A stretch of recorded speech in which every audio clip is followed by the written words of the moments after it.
아마 여러분들의 집 화장실에는 분명히 이것들이 있을 것입니다. 네, 이것은 분명 현대 풍수학에서는 절대 화장실에 두면 안 되는 것들이라고 말하고 있는 것들이에요. 여러분 꼭 치우시도록 하세요. 맞습니다. 이것이 그동안 여러분을 힘들게 어렵게 만들었던 원흉이라는 것입니다. 여러분 안녕하세요, 이정재입니다. 여러분 현대 풍수학이 혹시 어떻게 만들어졌는지를 아십니까? 네, 이는 과거 전통 풍수학을 기준으로 하여 편리성과 필요성을 접목하고 또 현대 부잣집들의 인테리어를 접목하여 만들어진 것들이에요. 하여 풍수 인테리어를 말하기 위해서는 과거 우리 전통 풍수학에 관해서 모두 알아야 하며 또한 현대 심리학과 건축학에 관해서도 충분히 이해를 해야 하는 것입니다. 네, 하여 요즘은 풍수 인테리어를 하는 건축가들이 참 많으시죠? 맞습니다. 여러분, 현대 풍수는 바로 집안에 흐르는 기의 흐름과 여러분의 집의 건축적인 편리성 또한 거의 모든 심리학이 접목된 고도의 학문이라는 것이죠. 하여 어느 집이든 화장실에 이제부터 알려드리는 이것들이 있어서는 안 되는 거예요. 하지만 정말 의외로 이것들을 생각 없이 화장실에 두시는 분들이 참 많으시다는 것입니다. 여러분, 부잣집들의 화장실에는 절대 이것들이 없습니다. 그리고 또한 심리적으로도 절대 이것이 화장실에 있어서는 안 되는 거예요. 자, 시작해 보도록 하겠습니다. 첫 번째로 여러분, 책은 절대 화장실에 두지 마세요. 여러분 혹시 화장실에 앉으셔서 책을 보시거나 신문을 보시는 분이 있으신가요? 네, 의외로 참 많으시죠. 여러분, 이는 여러분의 건강에도 아주 좋지 못한 것이며 또한 여러가지 질병을 만드는 아주 나쁜 행동이라고 말을 하고 있는 것들입니다. 물론 요즘은 휴대폰을 보시는 분들도 참 많으실 거예요. 여러분, 책은, 신문은 제가 집안에서 양기가 가장 강한 물건이라는 것을 일전에 알려드린 적이 있었습니다. 물론 이 화장실은 집안에서 음기가 또 가장 강한 곳이죠. 네, 가장 강한 것 두 가지가 부딪히게 되면 반드시 기의 흐름이 불안정해지게 되고 이로 인해 집안에 다툼과 갈등이 많아지게 된다는 것이 풍수학적인 이야기라는 것입니다. 물론 심리학적으로도 책을 화장실에 두게 되면 이 책에 대한 부정적인 감정이 강해지게 되고 이로 인해 밖에서 책을 보거나 글을 읽는 경향이 없어지게 된다고 말을 합니다. 네, 화장실에 둔 책이 습기에 젖게 되어 스스로도 모르게 괜히 책을 거부하는 습관이 생겨난다고 말을 한다는 것이죠. 물론 신문을 가지고 가거나 또 책을 가지고 가서 화장실에 앉아서 읽는 것을 풍수학에서는 그리 해롭다고 말하지는 않습니다. 하지만 정말 문제는 이 책이나 신문들을 화장실에 두는 것이죠. 여러분, 이는 집안의 양기를 소멸시키는 행동이며 이로 인해 이 집안의 번영과 성취가 얻어지는 일은 없어지게 되는 것입니다. 두 번째로, 이곳 화장실에는 열려져 있는 것이 있으면 안 됩니다.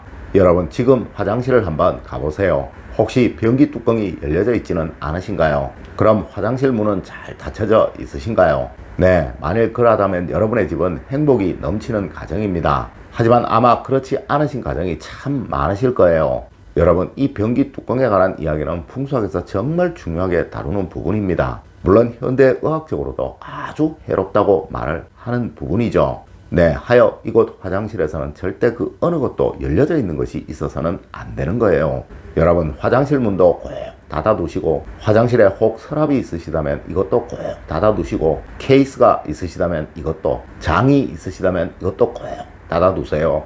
네, 이곳 화장실에는 열려져 있는 것이 무엇이든 있어서는 안 되는 거예요. 물론 이런 풍수적인 또 의학적인 것이 아니더라도 여러분의 마음을 항상 대강 또 적당히를 외치는 사람으로 바뀌도록 만들어 버릴 거예요. 맞습니다. 여러분은 항상 습관적으로 다른 사람에 대한 배려가 없는 또 스스로의 편안만 추구해가는 그런 사람으로 변해가고 있으니까요. 물론 풍수학적으로도 이곳 화장실의 문을 열어두게 되면 집안으로 음기가 흘러들어가 번영이 없는 가정 또 성취가 없는 가정으로 변하게 된다고 말하고 있으며 화장실에 변기의 뚜껑이 열려져 있다면 이 음기가 아주 흉해지게 되니 집안이 망하게 된다라고 말을 한다는 거 꼭 아셨으면 합니다. 세 번째로, 여러분 화장실에서는 절대 식물을 키우지 마세요. 여러분, 현대 화장실은 아주 좁은 곳입니다. 물론 집안이 아주 넓어 이곳 화장실이 아주 정말 넓다면 이것은 문제가 될 것이 없을 것이나 아마 거의 대부분의 가정이 그렇지 못하실 거예요. 네, 집안은 그 어디든 좁다는 느낌, 혼란스럽다는 느낌이 들어서는 안 되는 것입니다. 네, 그리고 집안에서 재물운을 담당하는 두 곳의 영역이 바로 주방과 화장실입니다. 네, 이곳은 절대로 식물로 인하여 그 기운이 빼앗기는 일이 생겨서는 안 되는 곳이죠. 물론 잠시 화분에 물을 주기 위해 이곳으로 옮기는 것은 상관이 없으나 이곳에 오래도록 보관된 그 식물은 분명 여러분을 아주 가난하도록 만들어 버릴 것입니다. 아마 여러분들은 현대의 화장실들이 아주 깔끔하게 단순하게들 만들어지고 있다는 것을 많이들 보실 거예요. 네, 아주 심플해지고들 있죠. 맞습니다. 이것이 바로 풍수 인테리어의 기본인 것입니다. 여러분 절대 화장실을 혼란스럽게 하지 마세요. 네 번째로, 여러분 화장실이 추우면 재물운이 마르게 됩니다.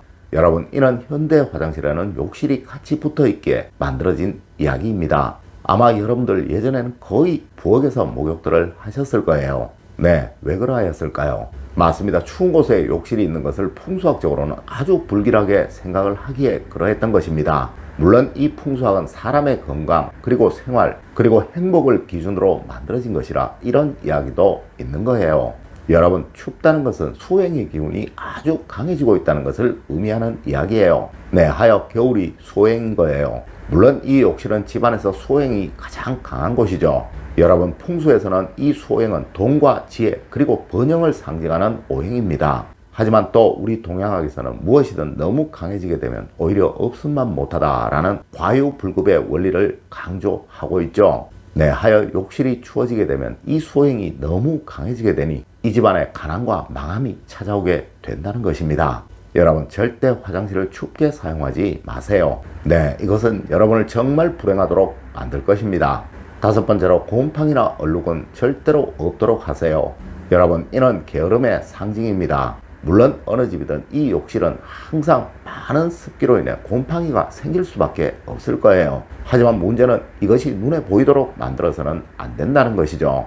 여러분, 우리 조상님들은 말씀하셨습니다. 집안에 거미줄이 보이고 쓰레기가 보이게 되면 그 집은 폐가이고 곧 망해갈 집이라고 말이죠. 네, 이 곰팡이와 굳은 얼룩이 바로 이 집안의 거미줄이고 또 쓰레기인 것입니다. 네, 하여 욕실에 곰팡이나 굳은 얼룩이 있는 집치고 잘 사는 집은 절대로 없는 것입니다. 네, 모든 재물운이 불길하게 작용을 할 것이니까요.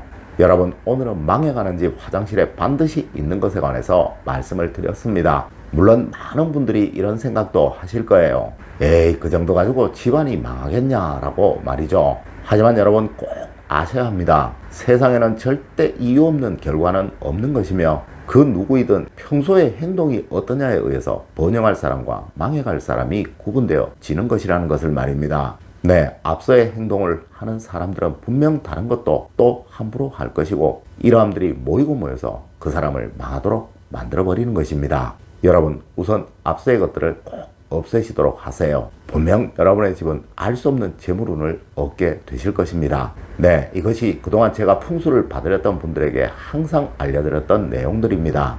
여러분, 오늘 알려드린 이야기 꼭 명심하시길 부탁드리며 오늘의 이야기를 마치도록 하겠습니다. 늘 올바른 학문과 올바른 지식을 여러분들께 전하도록 노력하겠습니다. 여러분, 긴 시간 감사드립니다. 감사합니다.